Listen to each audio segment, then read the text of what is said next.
Neste vídeo, vamos mostrar para você o calendário profético de Deus. Deus tem um calendário profético e está registrado na Bíblia. Com a ajuda de Deus, de uma forma simples, vou tentar transmitir a você este calendário. O cronograma profético de Deus é dado em forma de semente nos 4 versículos notáveis de Daniel capítulo 9, do versículo 24 ao 27, que são a chave para desvendar o tempo da profecia. Mas vamos ler estes versículos antes de seguir com o vídeo. Note, 70 semanas estão determinadas sobre o teu povo e sobre a tua santa cidade, para cessar a transgressão e para dar fim aos pecados e para expiar a iniquidade e trazer a justiça eterna e selar a visão e a profecia e para ungir o Santíssimo. Sabe e entenda. Desde a saída da ordem para restaurar e para edificar Jerusalém até ao Messias, o príncipe, haverá 7 semanas e 72 semanas. As ruas e o muro se reedificarão, mas em tempos angustiosos. E depois das 72 semanas será cortado o Messias, mas não para si mesmo. E o povo do príncipe, que há de vir, destruirá a cidade e o santuário, e o seu fim será como uma inundação, e até ao fim haverá guerra. Estão determinadas as assolações, e ele firmará aliança com muitos por 1 semana, e na metade da semana fará cessar o sacrifício e a oblação, e sobre a asa das abominações virá o assolador, e isso até a consumação. E o que está determinado será derramado sobre o assolador. Portanto, até aí temos estes versículos. Uma leitura superficial é fácil de perceber que tudo é de caráter judaico. É sobre o povo de Daniel, os judeus, que está sendo falado aqui. 70 semanas, ou unidade de 7, foram dadas aos judeus para acabar com a transgressão, dar fim ao pecado, trazer justiça eterna. 1000 anos. 1000 anos. É uma palavra inventada e descreve uma verdade bíblica e é bem aceita pela maioria dos verdadeiros cristãos. É o reinado de 1000 anos de Cristo, registrado em Apocalipse capítulo 20, versículo 4, e o de Hebreus capítulo 2, versículo 5. Observo que a tradução de João Nelson Darby expande a expressão para a nação do mundo sobre a bênção pessoal. Muitas vezes chamamos este maravilhoso tempo futuro de milênio, o mundo habitável que há de vir. Em relação a esses 70 vezes 7, ou 490 anos, como prova o contexto, o relógio profético de Deus começou de acordo com estes versículos de Daniel capítulo 9, com a ordem do rei Artaxerxes para reconstruir Jerusalém no ano 445 a.C., registrado em Neemias capítulo 2, versículos 5 a 8, uma data conhecida pelos historiadores. Observe que nossos versículos de Daniel capítulo 9 dão 3 períodos de tempo, 7 semanas, 62 semanas e 1 semana. Até ao Messias, o príncipe, como temos no versículo 21, o Senhor Jesus Cristo, haverá 7 semanas, mais 62 semanas, somando tudo isso dá 69 semanas, que seriam 483 anos. Esta profecia deste período foi cumprida exatamente em 480 anos proféticos. Esses anos proféticos são de 360 dias. É bom frisar isto. Quando Cristo entrou em Jerusalém como rei, como nós temos registrado em Lucas capítulo 19, do versículo 37 ao 44. Os judeus religiosos deveriam saber sobre essa data. O relógio profético de Deus parou quando Jesus Cristo, o Messias de Israel, foi então rejeitado em Jerusalém. Então, depois das 62 semanas, quando as 7 semanas e 62 semanas fossem cumpridas, como nós temos o versículo 26 aí de Daniel capítulo 9, o Messias será cortado. Ele foi crucificado. Então o povo do príncipe que há de vir, algo que temos no versículo 26, destruirá Jerusalém. O fato histórico é que os exércitos do Império Romano destruíram Jerusalém cerca de 40 anos depois, no ano 70 depois de Cristo. A sede política estava principalmente na Europa Ocidental, ou talvez devêssemos simplesmente dizer Europa. A partir do versículo 27 de Daniel, capítulo 9, tudo é futuro. Friso isto e presta atenção, leia lá. A partir do versículo 27 de Daniel 9, tudo é futuro. No entanto, o presente lida com as nações de Israel e com os gentios para tirar deles um povo para o seu nome, formando a igreja. A igreja não faz parte das profecias. A igreja está no intervalo entre as 69 semanas e as 70 semanas. Leia Atos capítulo 15, versículo 14. Pela graça soberana, alguns judeus estão sendo salvos hoje e se tornam parte da igreja, mas a igreja é principalmente de gentios. A era da igreja, ou a era da graça, está intervindo como um grande parêntese entre o final das 69 semanas e o início das 70 semanas. Portanto, falta uma semana, 7 anos.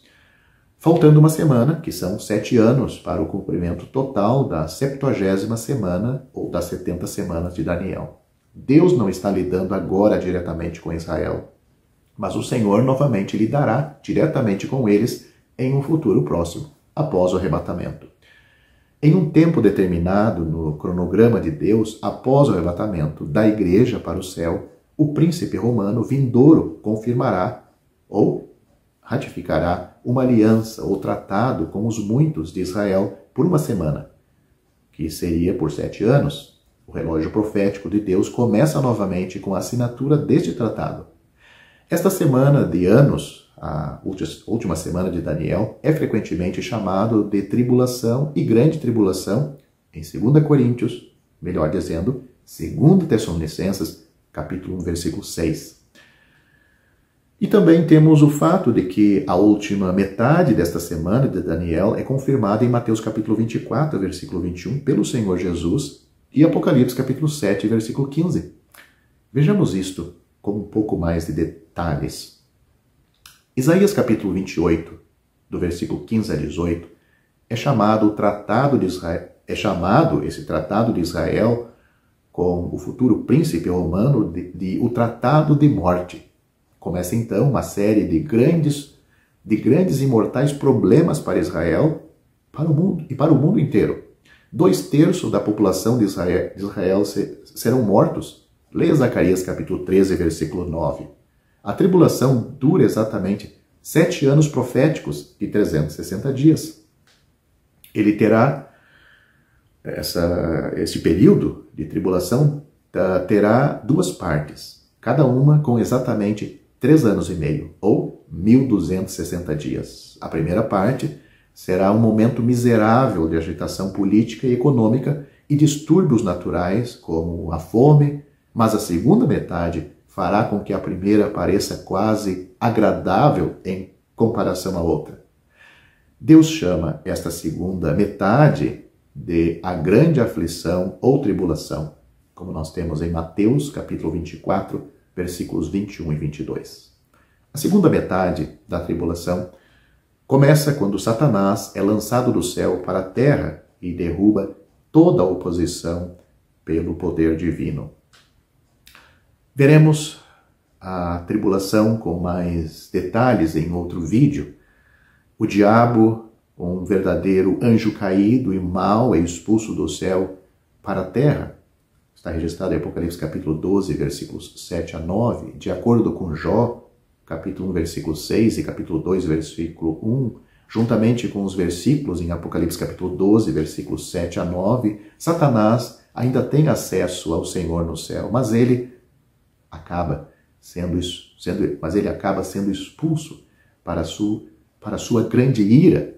A grande tribulação termina exatamente na hora em que o Senhor Jesus desce do céu à terra para julgar e estabelecer seu reino de 1000 anos. O apóstolo Pedro falou aos religiosos, mas não salvos da sua época, e que vale para todas as épocas, que fora de Cristo não há salvação. Pedro disse: e em nenhum outro há salvação, porque também debaixo do céu nenhum outro nome há dado entre os homens, pelo qual devamos ser salvos. As palavras do apóstolo Pedro, essas palavras estão em Atos capítulo 4, versículo 12. É somente sobre esta base, a pessoa de Cristo, a sua obra e nenhuma outra, que você pode ser salvo. Se você deve ser salvo, então o pesado fardo de seus pecados precisa ser removido.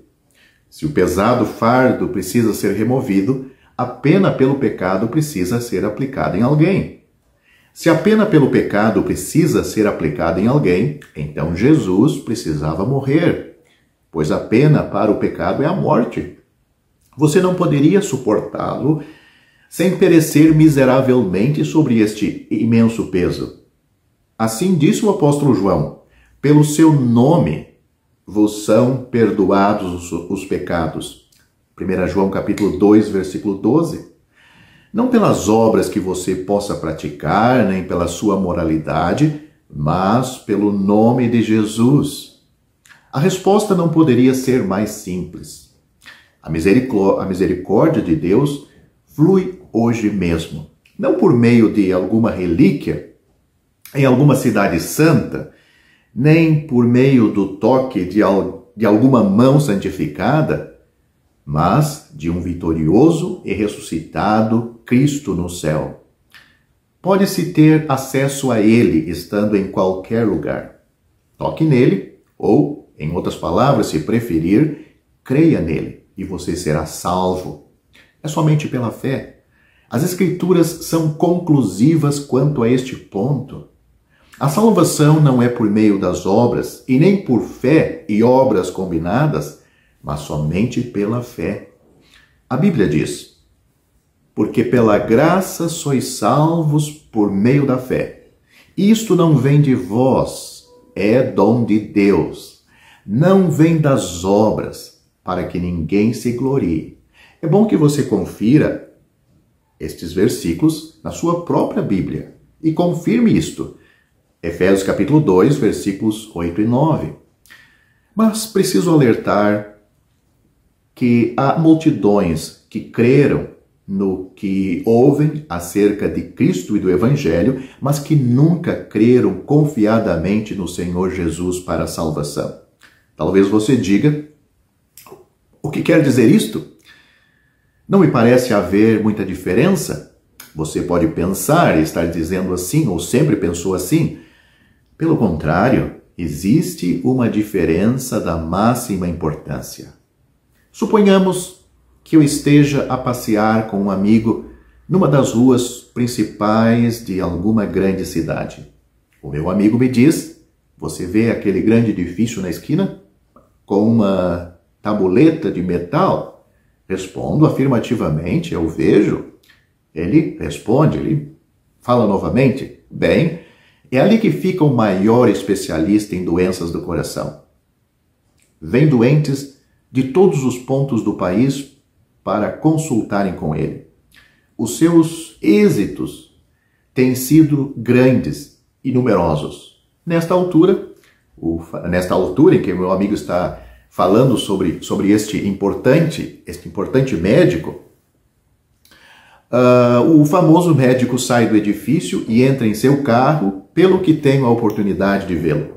Felizmente, o meu coração funciona muito bem nesta ocasião. Eu acredito em tudo que o meu amigo me informou acerca do médico, mas a informação não tem para mim importância, pois não necessito dos seus serviços clínicos neste momento. Mas suponhamos, porém, que poucas semanas depois desta conversa, eu adoeça de repente, com forte crise cardíaca. Lembro-me logo daquele bom médico.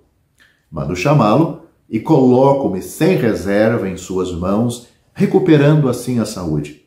Agora, já conheço o médico, conheço a sua perícia, e quando falo dele, é com ânimo, pois estou grato por aquilo que ele fez por mim. Em resumo, entreguei meu caso ao médico e descansei confiando em sua sabedoria e capacidade.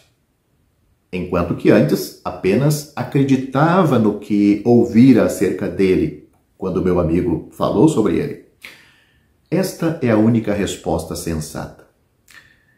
Entendeu a diferença em você crer no que acerca de Cristo e crer nele como seu Salvador pessoal? É algo pessoal em que você se compromete com a sua alma. Ele é seu Salvador. E esta é a única resposta sensata. Fé no Senhor Jesus como seu Salvador pessoal. Mas cuidado para não perder a sua alma eternamente por causa desta pequena questão. Quando? Quando você vai fazer isto? O tempo. A Bíblia diz, eis aqui agora o tempo aceitável. Eis aqui agora o dia da salvação. 2 Coríntios capítulo 6, versículo 2. Vá a Jesus agora mesmo pela fé. Portanto, se como pecador perdido aos olhos de Deus, tiver crido de todo o coração, tiver aceitado o Senhor Jesus como tendo sofrido na cruz por todos os pecados cometidos por você e tendo ressuscitado para a sua justificação, então o Cristo na glória é aquele em quem você está agora firme e seguro. Você está nos ombros do bom pastor e ele nunca o deixará de assim conduzir até que o tenha introduzido no lar celestial. Se assim verdadeiramente creu, você já foi feito membro do corpo de Cristo, a igreja verdadeira, ligado ao seu Senhor pelo Espírito Santo. E agora, ao caminho do lar, ele, o Senhor, se alegra em reunir os seus em torno de si, fora do arraial, fora do sistema religioso, fora da cristandade. Ele reúne os seus em torno de si, ao seu nome exclusivamente, até que volte, para levar-nos todos a este lar, para estarmos com ele e sermos semelhantes a ele, por todo sempre, na glória, para o seu eterno louvor.